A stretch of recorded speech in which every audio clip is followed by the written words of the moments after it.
கர்த்தருடைய பரிசுத்த நாமத்திற்கு மகிமை உண்டாவதாக. நம்முடைய வாட்ஸ்அப் குழுவில் பயணித்து கொண்டிருக்கும் ஒவ்வொரு போதகர்களுக்கும் ஊழியர்களுக்கும் முதலாவது இயேசு கிறிஸ்துவின் நாமத்தினால் யாவரையும் வாழ்த்துகிறேன். உங்கள் யாவருக்கும் ஸ்தோத்திரம். இன்று நாம் பார்க்கக்கூடிய வேதத்தின் அடிப்படையில் தலைப்பு என்னவென்றால் சோதனை. சோதனையை மேற்கொள்வது எப்படி? உண்மையாகவே சோதனை என்பதை ஆங்கிலத்தில் டெம்டேஷன் என்று சொல்லுவார்கள். சோதனை என்றால் என்ன அப்படின்னு முதலாவது நாம் பார்க்கும் பொழுது, இது ஒரு கடினமான காலம். பைபிளின் படி பார்க்கும் பொழுது சோதனை என்பது ஒரு கடினமான காலம், ஒரு கடினமான ஒரு மனநிலை, கடினமான ஒரு சூழ்நிலை.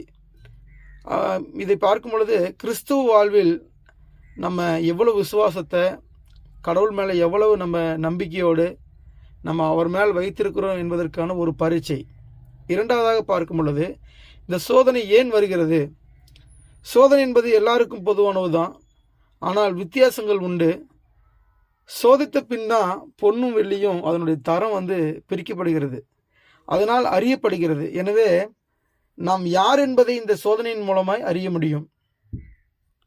அழிந்து போகிற வெள்ளியையும் பொன்னையுமே இந்த உலகம் சோதித்து பார்த்து தரத்தை பிரிக்க முடிகிறது. என்னவென்றால் கிறிஸ்துவ வாழ்க்கையில் பரலோக ராஜ்யத்தை, அழிவில்லாத அசைவில்லாத ஒரு ராஜ்யத்தையும் ஒரு கிரீடத்தையும் பெற வேண்டும் என்றால் சோதனையானதே நம்முடைய வாழ்க்கையில் நாம் யார் என்று உணர்த்தக்கூடிய ஒரு வாய்ப்பாகவே அமைகிறது. மூன்றாவதாக, சோதனை எப்படி நம்முடைய வாழ்க்கையில் வருகிறது?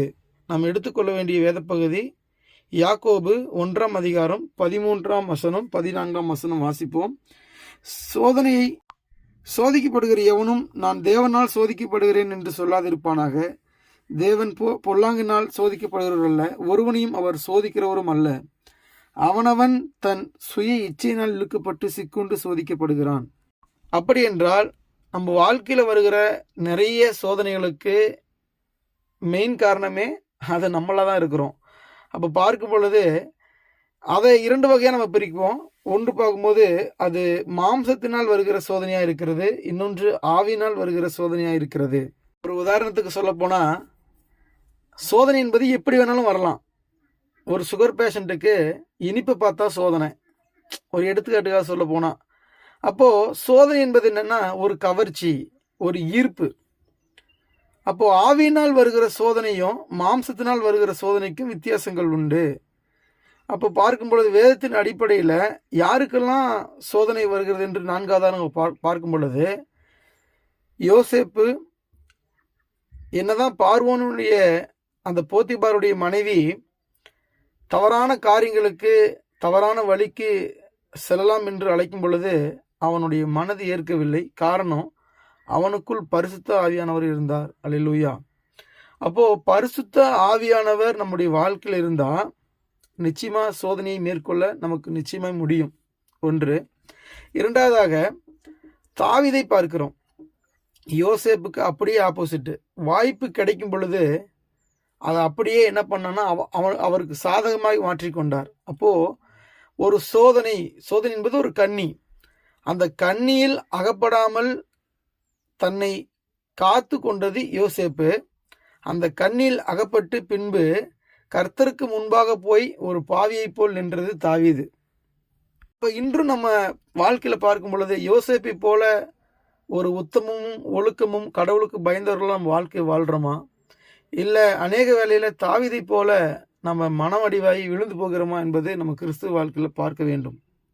எப்பொழுதுமே ஆவிக்கும் மாம்சத்துக்கும் ஒரு போராட்டம் இருந்து கொண்டே இருக்கிறது. ஆனால் ஆவியினாலும் வருகிற சோதனையும் மாம்சத்தினால் வருகிற சோதனையும் இயேசு கிறிஸ்து ஜெயித்தார். ஐந்தாவதாக ஒரு காரியத்தை பார்ப்போம். சோதனையை எப்படி மேற்கொள்ள வேண்டும்?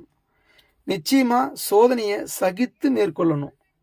சோதனையை மேற்கொள்வது வேறு, ஆனால் சகித்து மேற்கொள்வது என்பது வேறு. அப்போது நம்ம கிறிஸ்துவ வாழ்க்கையில் உறுதியான விசுவாசம், உறுதியான ஜெபம்.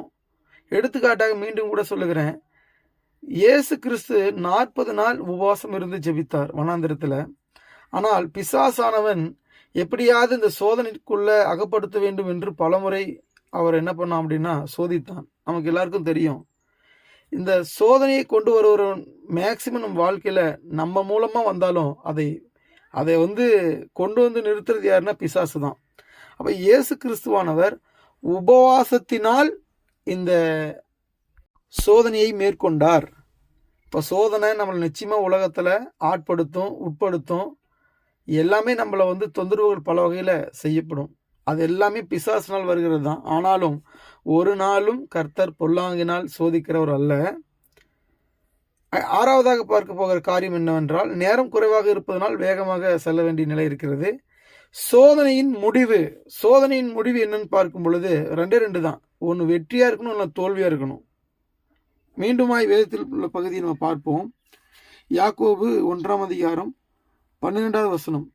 சோதனையை சகிக்கிற மனுஷன் பாக்கியவான், அவன் உத்தமன் என்று விளங்கின பின்பு கர்த்தர் தம்மிடத்தில் அன்பு கூறர்களுக்கு வாக்குத்தத்தம் பண்ணின ஜீவ கிரீடத்தை பெறுவான். அல்லேலூயா. அப்போ சோதனை என்பதற்கு இன்னும் ஒரு மிகப்பெரிய எடுத்துக்காட்டு யாரை சொல்லலாம் அப்படின்னா, வேதத்தின் அடிப்படையில் யோபு. ஒரு நாளும் கர்த்தர் சோதிக்கும் பொழுது அவன் தேவனை குறை சொல்லவும் இல்லை, குற்றப்படுத்தவும் இல்லை, அவர் அவமதிக்கவும் இல்லை. எப்பெல்லாம் கர்த்தர் பிசாசை கொண்டு அனுமதித்து யோபு சோதிக்கப்பட்ட நிலை வந்ததோ அப்பொழுதெல்லாம் யோபு அந்த உத்தமத்திலும் அந்த உண்மையிலும் நிலையாக இருந்தார். அப்படிப்பட்ட ஒரு சோதனையின் முடிவு காலம் நம்முடைய வாழ்க்கையிலும் வரும் பொழுது நிச்சயமா ஒரு யோபு போல ஒரு பாக்கியம் உள்ளவனாய் நம்முடைய வாழ்க்கையை கிறிஸ்துவ வாழ்க்கையில் வாழ வேண்டும். கூட ஒரு அதிகாரத்தை ஒரு வசனத்தை வாசிப்போம். 1 கொரிந்தியர் 10ஆம் அதிகாரம் 13வது வசனத்தை வாசிப்போம். மனுஷருக்கு நேரிடுகிற சோதனையே அல்லாமல் வேறு சோதனை உங்களுக்கு நேரிடவில்லை. தேவன் உண்மையுள்ளவராய் இருக்கிறார். உங்கள் திராணிக்கு மேலாக நீங்கள் சோதிக்கப்படுகிறதற்கு அவர் இடங்கூடாமல் சோதனையை தாங்கத்தக்கதாக சோதனை கூட அதற்கு தப்பித்து கொள்ளும்படியான போக்கையும் உண்டாக்குகிறார். அல்லேலூயா. என்னதான் சோதனை நம்முடைய வாழ்க்கையில் வந்தாலும் கூட அதிலிருந்து தப்பித்துக் கொள்வதற்கான வழியை கர்த்தர் வைத்திருக்கிறார். அப்படிப்பட்ட ஒரு பகுத்தறிவு, கிறிஸ்துவின் சிந்தை, கிறிஸ்துவனுடைய நல்ல ஆவி நம்முடைய வாழ்க்கையில் இருக்கும் பொழுது நிச்சயமாய் மேற்கொள்ள முடியும். அதை சகித்து மேற்கொள்ள வேண்டும். அது கிறிஸ்துவினால் மேற்கொள்ள வேண்டும். சோதனை என்பது சோதனை அல்ல, அது கர்த்தர் நமக்கு கொடுக்கிற பரீட்சை. அந்த பரீட்சையில் நாம் வெற்றி அடைவதும் தோல்வி அடைவதும் நம்முடைய கருத்திலே கர்த்தர் ஒப்புக் கொடுத்திருக்கிறார். ஒருவேளை வெற்றி அடைந்தோம் என்றால் அழிவில்லாத அசைவில்லாத நித்திய கிரீடத்தை பெறக்கூடிய பலன் நம்முடைய வாழ்க்கையில் நமக்கு உண்டு. ஒருவேளை தோல்வி அடைந்தோமானால் இப்படிப்பட்ட பரலோகத்தின் நன்மைகளை பெறவே முடியாது. அப்பொழுது நம்ம கிறிஸ்துவ வாழ்க்கையில் பார்க்கும் பொழுது ஒரு வெற்றியின் வாழ்க்கையாக இருக்கணும், சோதனையை சகித்து மேற்கொள்ளுகிற வாழ்க்கையாக இருக்கணும், அது ஒரு பாக்கியமுள்ள வாழ்க்கையாக இருக்கணும்.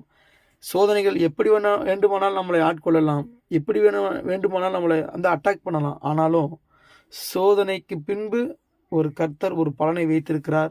அந்த சோதனையில் நாம் நிலையாய் நின்று கர்த்தருக்கென்று ஒரு வாழ்க்கை வாழ்வோம். கர்த்தரை பிடித்து கொள்வோம். உறுதியான விசுவாசம், உறுதியான ஜெபமும் அதிலிருந்து நம்மளை மீட்கும். கர்த்தராகிய இயேசு கிறிஸ்து உங்கள் யாவரையும் ஆசீர்வதிப்பாராக. ஆமேன், ஆமேன், ஆமேன்.